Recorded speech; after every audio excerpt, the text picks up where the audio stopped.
A infecção hospitalar é um perigo que assusta quem é internado ou então os parentes dessas pessoas. Isso ocorre principalmente quando ouvimos falar de algum caso, mas pouca gente sabe que cuidados podem ser tomados para se prevenir contra esse problema. E além dos pacientes, os acompanhantes deles também correm riscos de contrair doenças no hospital e até mesmo as pessoas que fazem visitas. No Jornal Regional de hoje, nós vamos mostrar que cuidados podem ser tomados e o que as próprias unidades de saúde fazem para evitar essas infecções. E a repórter Bianca Rosa está agora na Santa Casa de Valinhos e pode falar mais para nós sobre este assunto. Bianca, é mesmo muito difícil identificar a infecção hospitalar? É um pouco complicado sim, Luciane, mas na verdade aquela infecção hospitalar é aquela infecção que é contraída no hospital ou até mesmo depois que a pessoa recebe alta. Agora, como que isso é definido? Como que se define a infecção hospitalar? Na realidade, a gente tem alguns padrões de definição. Então, o paciente clínico que interna no hospital, sem nenhum motivo por ter internado por infecção, esse paciente, quando depois de 48 horas passa a desenvolver algum sintoma relacionado à infecção, como febre ou qualquer outro sintoma, tosse, e não tinha isso na internação e nem nessas 48 horas, ele pode estar apresentando realmente uma infecção hospitalar. Diferente do paciente cirúrgico, que a partir do momento que ele interna e isso aparece, você não tem esse período, porque ele já sofreu um procedimento. Agora, se for entre essas primeiras 48 horas, fica mais difícil definir. Isso fica difícil, porque pode ser ainda uma infecção que ele vinha adquirindo na comunidade e essa infecção ainda podia estar num período de incubação. É o período que até demora para estar respondendo e aparecendo os sintomas. Okay, obrigada por enquanto, eu volto a falar daqui a pouquinho com a Adriana. Agora a gente vai conhecer a Thaís, que até hoje ela enfrenta problemas por causa de uma infecção contraída depois de uma cirurgia. Thaís brinca com o filho Lucas, de 8 meses, uma relação de amor e carinho que não pôde ser exercida plenamente logo após o nascimento do menino. Uma infecção depois da colocação de próteses de silicone impediu Thaís de amamentar. Amamentei no comecinho, deu colostro para ele os 3, 4 primeiros dias.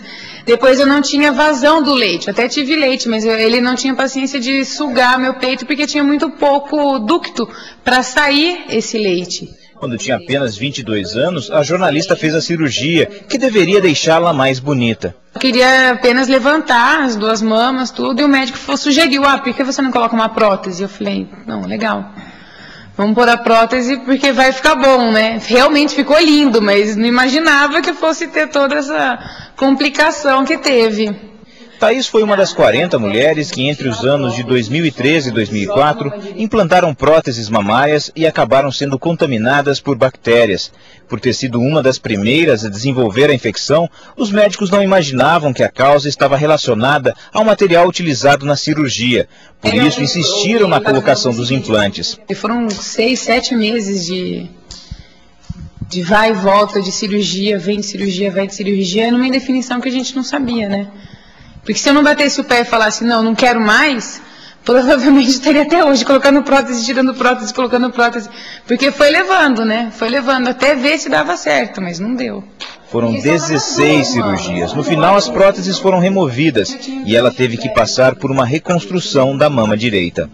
Mas mesmo assim não fica, né? A cicatriz está aí para sempre, ela não some, não. Voltamos a falar aqui do hospital com a Adriana. Agora, Adriana, os pacientes podem fazer alguma coisa para evitar?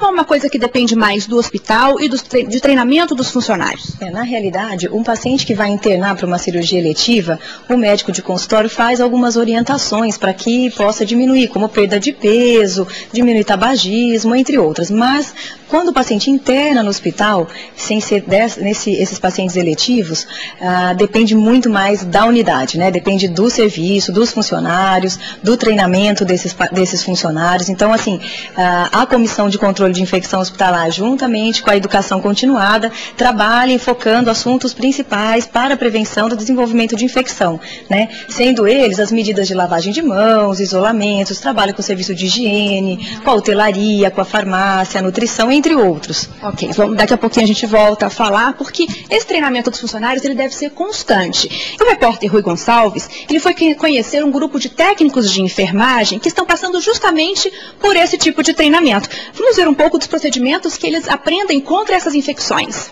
A brincadeira com tinta guache é coisa séria. Muitas luvas ainda, alguns hospitais têm aquele talco, tá suja, né?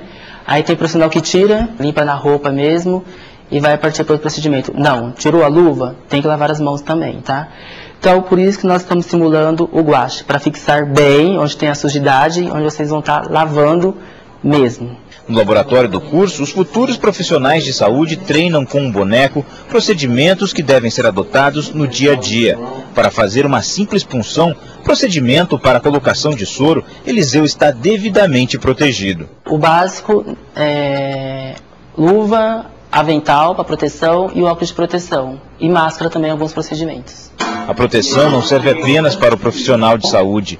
É que o inimigo é invisível e pode ser transportado para longe do leito sem ser percebido. A exposição a vírus e bactérias de um paciente pode tornar membros da equipe de enfermagem agentes de proliferação de doenças dentro dos hospitais. O paciente está lá com a patologia, a gente vai para outro quarto sem fazer os procedimentos corretos e acaba levando para o outro paciente.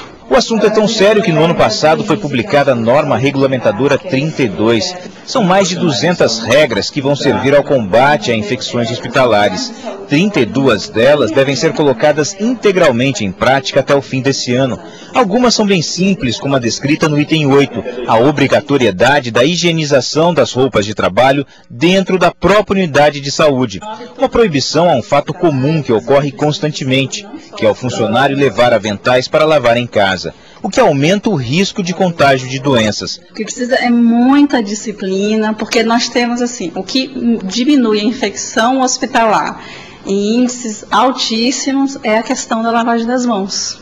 Essa é uma tarefa básica, é uma tarefa simples, mas o cotidiano, a pressa, ou às vezes a emergência faz com que você se esqueça disso. Bom, além do cuidado dos funcionários, é preciso ter cuidado também durante a construção do hospital. Por isso, a gente vai mostrar aqui um quarto. Por exemplo, essa porta aqui onde nós estamos, olha, ela é uma porta de correr e ela não pode ser de madeira, é isso, Adriana? Exatamente.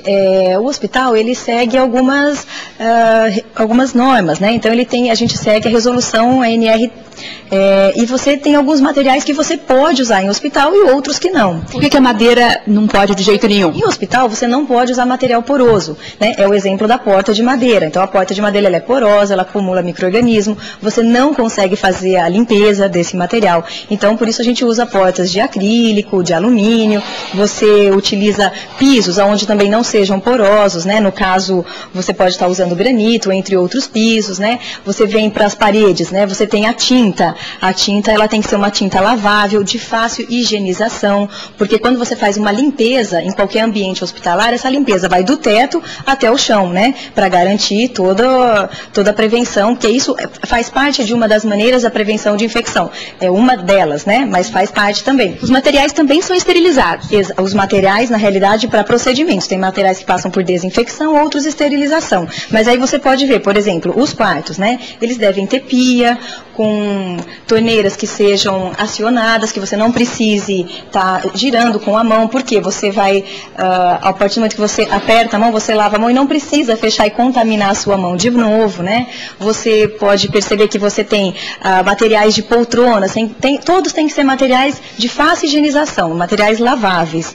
Tá? Ok, Adriana, muito obrigada pelas informações aqui no Jornal Regional. Em relação aos visitantes, às visitas, eles correm pouco risco de levar a infecção para casa. O risco maior mesmo é que eles tragam a infecção para os pacientes, por isso o cuidado deve ser tomado realmente em relação a isso.